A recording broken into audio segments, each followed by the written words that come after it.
जय बोलो देवादिदेव 1008 श्री भगवान महावीर स्वामी की जय जय जय। अहिंसा परमो धर्म की जय जय जय। परम पूज आचार्य गुरुवर श्री विद्यासागर जी महाराज जय जय जय। पूज मुनिवर श्री प्रमाण सागर जी महाराज की। संसार में अनेक तरह के लोग होते हैं। कुछ लोग ऐसे होते हैं जिनका व्यवहार बहुत संतुलित और सधा हुआ होता है, जिनके संबंध सभी से प्रेम पूर्ण होते हैं और जिनके हृदय में सभी के प्रति स्नेह और वात्सल्य का भाव होता है। तो कुछ लोग ऐसे भी होते हैं जो बड़े उद्दंड प्रकृति के होते हैं। उनके हृदय में द्वेष की अग्नि प्रायः जलते रहती है। वे कभी किसी को माफ़ नहीं करते। एक दूसरे को प्रताड़ना और कष्ट देना ही उनका स्वभाव जैसा बन जाता है। ऐसे लोगों को सारी दुनिया में दुष्ट और दुर्जन व्यक्ति के रूप में देखा जाता है। उन्हें उपद्रवी या उद्दंड माना जाता है। संत कहते हैं हमें अपने व्यक्तित्व को ऐसा बनाना चाहिए जिससे हम भी खुश रह सकें और हमारे संपर्क में रहने वाले लोग भी खुश रह सकें। अपना व्यवहार इस तरीके से बनाओ जिससे स्व पर सबके हृदय में आह्लाद उत्पन्न हो। ऐसा कतई नहीं जिससे लोगों के मन को आघात पहुँचे। और ये सब तब संभव होगा जब हमारे हृदय में संवेदनशीलता होगी। जो मनुष्य संवेदनशील होता है उसकी संवेदना, उसकी संवेदनशीलता उसकी वृत्ति और प्रवृत्ति को नियंत्रित करती है। लेकिन जो मनुष्य संवेदन शून्य होता है उस व्यक्ति को औरों से कोई लेना देना नहीं होता। आज बात मैं उसकी ही कर रहा हूँ। हमारे हृदय का भाव कैसा होना चाहिए और हमारा बर्ताव कैसा होना चाहिए। इससे पहले कि मैं आज की 4 बातें करूं, आज के 3 सूत्र वाक्यों का उल्लेख करना चाहूँगा। पहली बात लिखी है, बड़ी मौलिक है। शुद्ध अंतःकरण वाले मनुष्य को कुबेर की संपत्ति मिले तो भी किसी को त्रास देने वाला नहीं बनेगा। शुद्ध अंतःकरण वाले मनुष्य को कुबेर की संपत्ति मिले तो भी किसी को त्रास देने वाला नहीं बनेगा। बात समझ रहे हैं? अभी थोड़ी देर बाद इसकी चर्चा करूँगा। दूसरी बात, द्वेष बुद्धि से प्रेरित होकर यदि कोई दूसरा आदमी उसे कष्ट देवे तो भी पवित्र हृदय का व्यक्ति उसका बदला नहीं लेता। शब्दों पर ध्यान दें। द्वेष बुद्धि से प्रेरित होकर यदि कोई दूसरा आदमी उसे कष्ट देवे तो भी पवित्र हृदय का व्यक्ति उसे उसका बदला नहीं लेता। और तीसरा वाक्य है, दुख देने वाले व्यक्ति को शिक्षा अर्थात दंड देने का यही एक उत्तम उपाय है कि तुम उसके बदले में भलाई करो, जिससे वह मन ही मन लज्जा के मारे मर जावे। यह उसकी बड़ी गहरी मार है। कुल मिलाकर तीनों वाक्यों का सार, चलिए 4 कर लेता हूँ ताकि 4 बातें करने की सीक्वेंस बन जाए। स्वयं एक बार दुखों को भोग कर मनुष्य को फिर कैसे कष्ट वैसे कष्ट दूसरों को न देने का ध्यान रखना चाहिए। जो कष्ट तुमने भोगे हैं वह कष्ट किसी दूसरे को न हो, इस बात का ध्यान रखना। आज की 4 बातें हैं। द्वेष रखना, द्वेष बढ़ाना, द्वेष मिटाना और द्वेष मुक्त जीवन जीना। 4 प्रकार की परिणतियां हैं। कुछ लोग हैं जो अपने हृदय में द्वेष भाव पाले रखते हैं। लोगों के प्रति उनके मन में बड़ा गहरा द्वेष जैसा होता है, और जब मन में द्वेष होता है किसी के भी प्रति तो उसके प्रति वह व्यक्ति कभी अच्छा नहीं सोच सकता। हमेशा उसके अहित के बारे में सोचेगा, उसके बुरे के बारे में सोचेगा, उसको नुकसान पहुंचाने की चेष्टा करेगा, और जब भी मौका आएगा कोई कोर कसर नहीं छोड़ेगा। आप थोड़ी देर के लिए अपने मन को टटोल कर देखिए कि मेरे हृदय में किसी व्यक्ति विशेष के प्रति कोई द्वेष तो नहीं है। पहले तो ये देखो कि मेरा स्वभाव कैसा है। मैं अपने हृदय में द्वेष भाव को पालता हूँ या द्वेष मुक्त जीवन जीता हूँ। मान लूँ यहाँ बैठे सब के सब द्वेष मुक्त हैं, मान लो, नहीं मानूं? क्या मानूं? क्या है बोलो तो थोड़ा जोर से। द्वेष मन में है ना? द्वेष भाव रखते हैं, सब पाल के रखते हैं, और हर व्यक्ति के हृदय में किसी न किसी के प्रति द्वेष भाव होगा। और जिसके प्रति द्वेष भाव होता है उसके प्रति भाव कैसा होता है?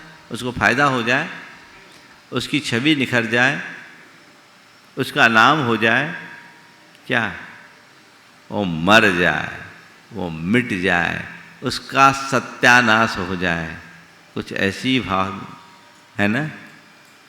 ये कौन से भाव है? ये दुर्भाव है।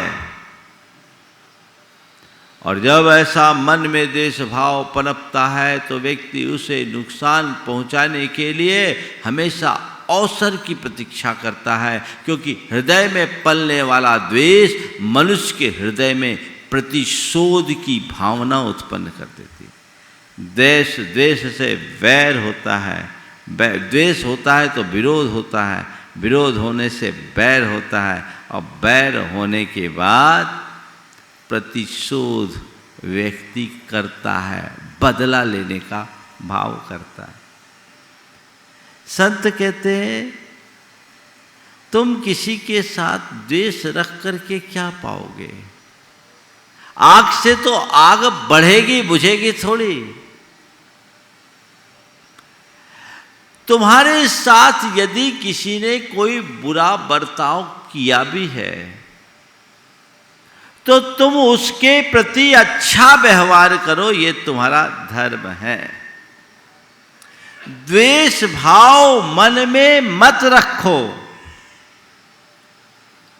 उसके लिए क्या करो? क्षमा करने के आदत डालो। और आप लोग देखिए अपने व्यवहार में दिन भर में कितनी बार सॉरी कहते हो? बोलो। कोई बड़ी गलती नहीं हो तो भी आप सॉरी करने में कोई संकोच नहीं करते। करते हो क्या? क्यों? कुछ बोल रहे हैं, कुछ गलती भी निकल गया मुख से, जैसे ऐसा तो सॉरी माफ कीजिएगा, है ना?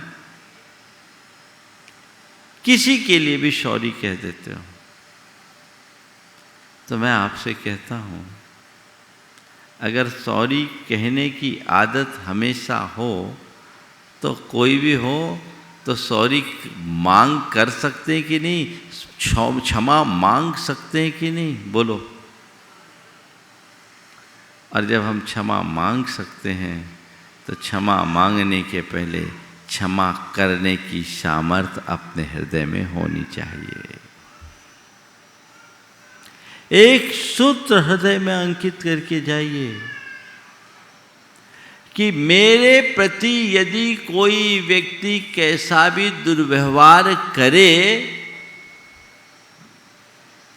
मैं उसे क्षमा करने की पूरी कोशिश नहीं, क्षमा करूंगा।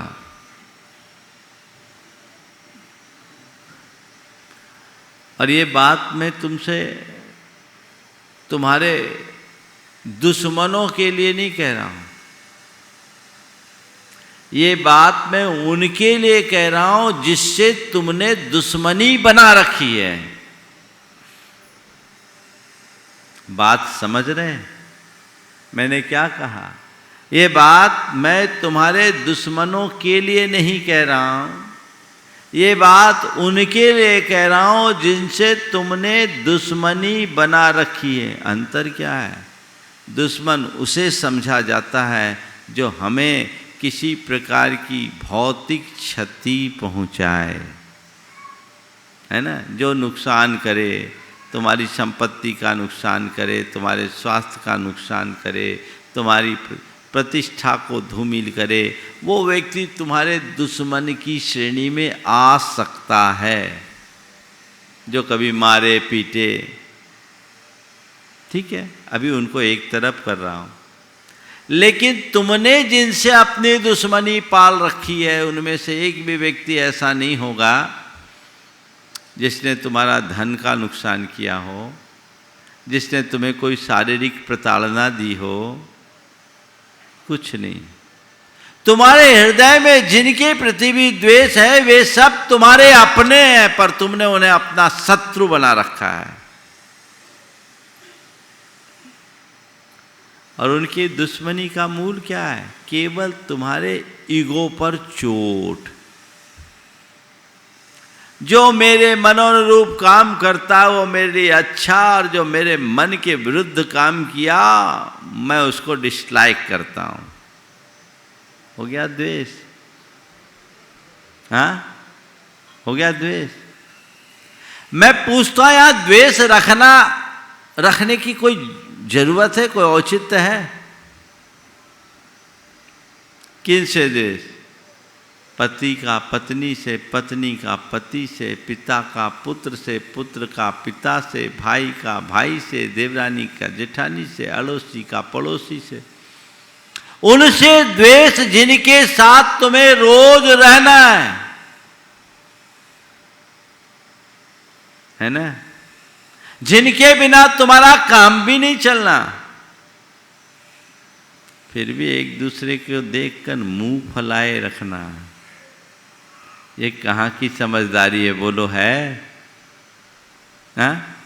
आंखें बंद करिए थोड़ी देर के लिए सब लोग, सभी आंखें बंद कीजिए।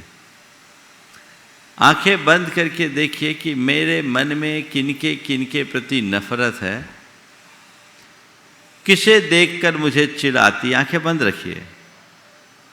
किसे देखकर मुझे चिढ़ आती है, कौन कौन व्यक्ति मुझे नहीं सुहाता। देखिए, दो चार चेहरे नजर आ रहे होंगे, और उनमें भी जो सबसे ज़्यादा है वो कौन है? आ गया चेहरा, उभर गया ना? आंखें खोल लीजिए। अब बताओ कौन कौन से चेहरे निकले, पास वाले कि दूर वाले? क्या हुआ? पास वाले ना। अब बताइए, ऐसा करके आप क्या पा रहे हो? तुम भी परेशान, वो भी परेशान। किसकी वजह से? किसकी वजह से? इसकी जड़ क्या है? क्या है? ईगो। इस ईगो को गो कर दो। बोलो जाओ।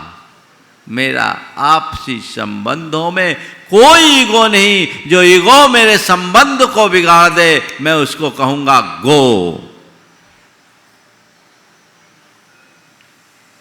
थोड़ा सा अगर हम अपने मन को मोड़ने का अभ्यास बना ले तो फिर कोई समस्या रहेगी क्या?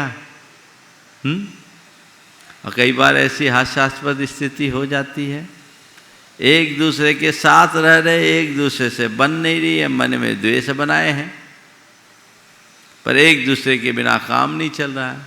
पति पत्नी में अनबन है, रोटी पत्नी की हाथ खाना। अब क्या करोगे?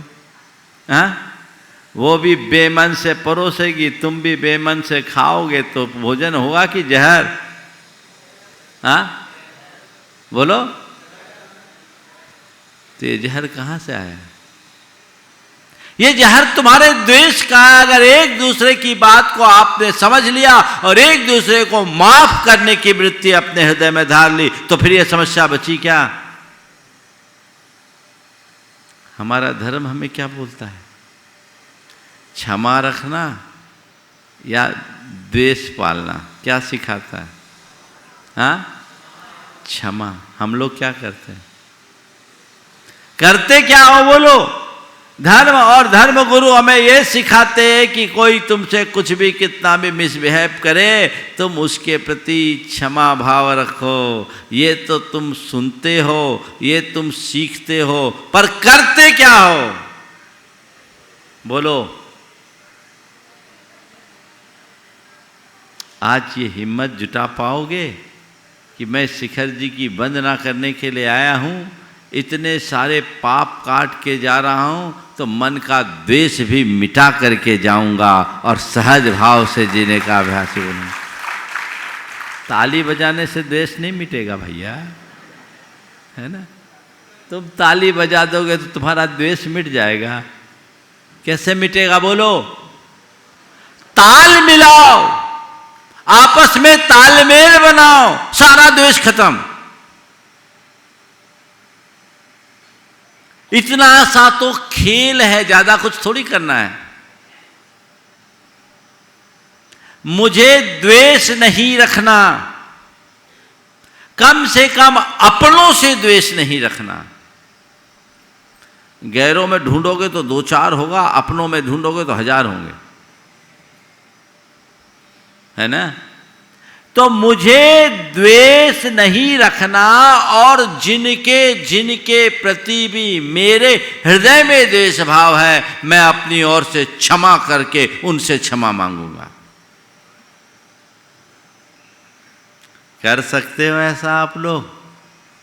बोलो, जोर से तो बोलो, बोलती क्यों बंद हो गई? कर सकते हो?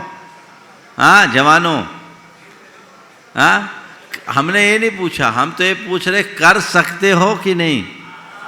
हाँ, कर सकते हो? करोगे? क्या हो गया? अब आवाज धीमी क्यों? करोगे? जम से बोलो महाराज, पक्के तौर पर करेंगे, तब ना मजा है। आग बुझाना है या आग बढ़ाना है? हाँ, तो बुझाने के लिए क्या करोगे? उसमें पानी डालोगे कि पेट्रोल? तो बस कुछ नहीं करना, केवल हृदय में ऐसे क्षमा भाव को जगा लो, द्वेष मिट जाएगा। द्वेष मिटेगा, तुम्हारा अंतःकरण निर्मल हो जाएगा। और जब तुम्हारा अंतःकरण निर्मल हो जाएगा, तो तुम्हें कोई कुबेर की संपत्ति भी दे तो भी तुम किसी को त्रास देने की नहीं सोचोगे। मन को निर्मल बनाओ, ये जो गंदगी है इसे मिटाओ, साफ स्वच्छ जीवन जियो। तुम लोग कहोगे महाराज अभी तो बहुत साफ स्वच्छ है जब तक आपके सामने, और बाहर जाने के बाद फिर वही राम कहानी शुरू हो जाएगी। नहीं, अपने ईगो को हमने गौन कर दिया तो कोई हमारे प्रति दुर्व्यवहार भी करेगा तो हमारा मन उसके लिए क्षमा करने को उत्साहित रहेगा।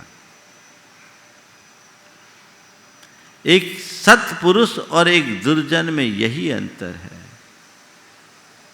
दुर्जन व्यक्ति चाहे जिसको कष्ट देता है, और सत्पुरुष व्यक्ति स्वयं को कष्ट देने वाले का भी कष्ट हरने का भाव रखता है।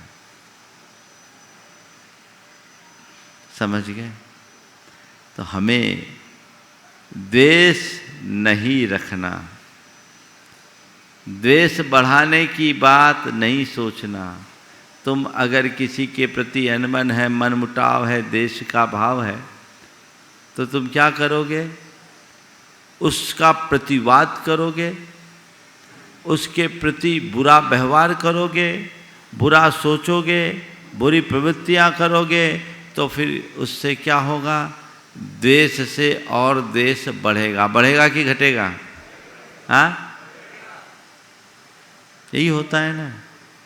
किसी ने हमसे टेढ़ा बोला, हम उससे टेढ़े हो गए, समझे नहीं। किसी ने कुछ कहा, हम उस मामले को ख़त्म करने की जगह और बढ़ा देते हैं। संत कहते हैं किसी से खटपट करो मत, खटपट हो जाए तो झटपट सुलझाओ। क्या कह रहा हूँ? खटपट करो मत, खटपट हो जाए तो झटपट सुलझाओ। पर तुम लोग सुलझाते नहीं, उल्टा सुलगाते हो। सुलझाना है कि सुलगाना है? हाँ? ज्ञान तो बहुत है तुम लोग, सब पता है क्या करना और क्या नहीं करना, लेकिन उसके बावजूद वही करते हो जो नहीं करना। यहां सजग होने की जरूरत है। द्वेष रखना नहीं, द्वेष बढ़ाना नहीं, द्वेष मिटाना है। अपने हृदय को बड़ा बनाओ। किसी से द्वेष नहीं रखना, द्वेष बढ़ाने का तो सवाल ही नहीं। अगर किसी के प्रति द्वेष मेरे मन में रहा या मेरे प्रति किसी के मन में द्वेष है, तो जाके क्षमा मांगकर, क्षमा करके द्वेष को मिटा देना है।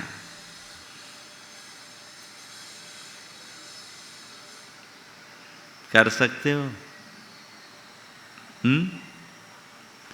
मन बनाइए, सोच को ऊंचा रखिए। कम से कम पहली शुरुआत जिनके बीच मुझे रहना है, उनसे मेरे संबंध प्रेम पूर्ण हो। पर लोग हैं ऐसी द्वेषपूर्ण दुर्बुद्धि रखते हैं कि सामने वाले की 2 आंख फोड़ने के लिए अपनी एक आंख फोड़ने को तैयार हो जाते। कहानी आप सबको पता है ना, सुनाऊंगा नहीं, है ना ये कहानी? हाँ, सामने वाले की दोनों फूट जाए, भले मेरी एक फूट जाए। देखिए कैसा होता है इसका परिणाम।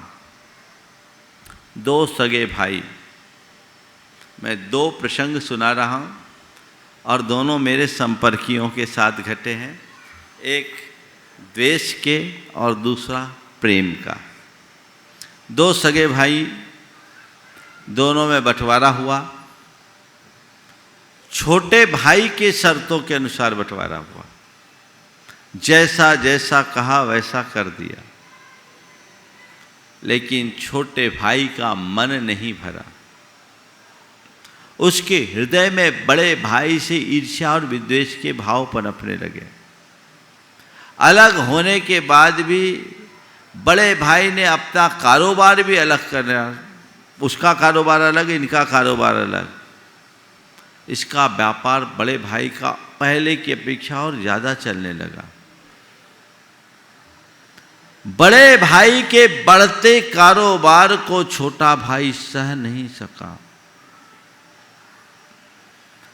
उसने सोचा नहीं, इनको आगे बढ़ने से मुझे रोकना है। द्वेष बुद्धि हमेशा सामने वाले की लाइन छोटी करने में शक्ति लगाती है, अपनी लाइन को लंबी करने का अभ्यास नहीं करती।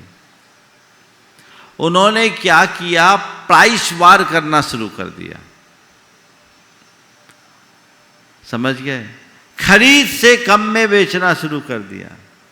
एक ही बात कि उसका पूरा उसकी ग्राहकी तोड़नी है। अब कुछ दिन तो चला, कितने दिन चलेगा?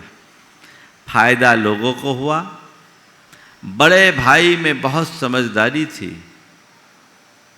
उसने देखा कि इसने इस तरह का काम कर दिया है, तो चीज़ों को पहले से ही समझते हुए धीरे से अपनी लाइन चेंज करना शुरू कर दी और ये प्राइस वार कर करके लंबे नुकसान का धनी हो गया।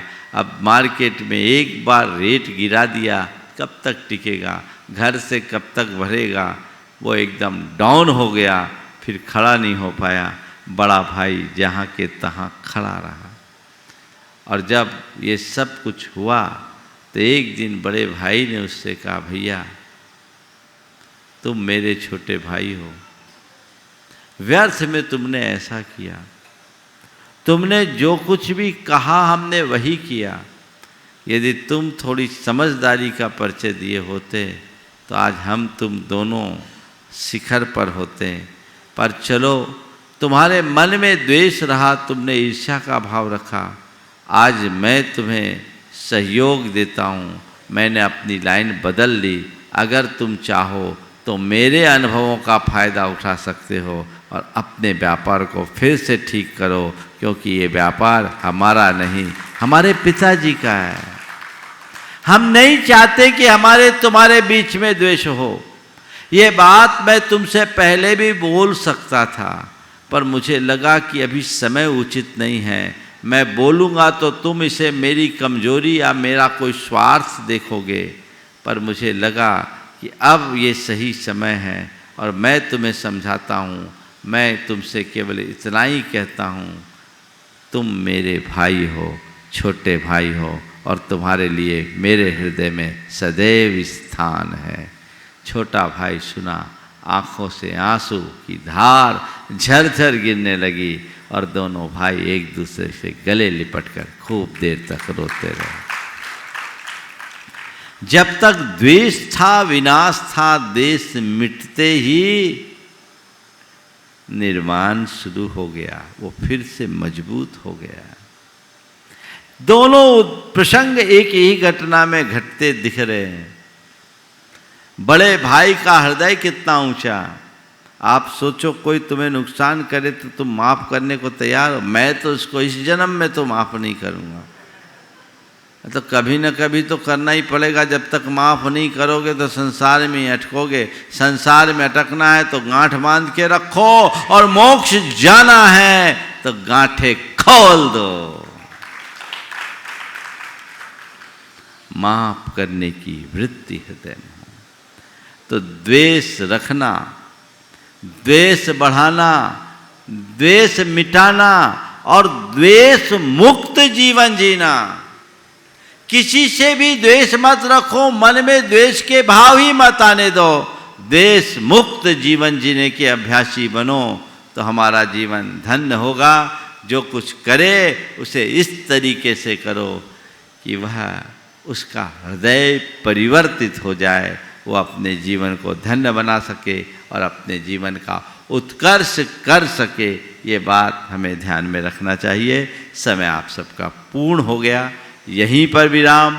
बोलिए परम पूज्य आचार्य गुरुवर श्री विद्यासागर जी महाराज की जय जय जय।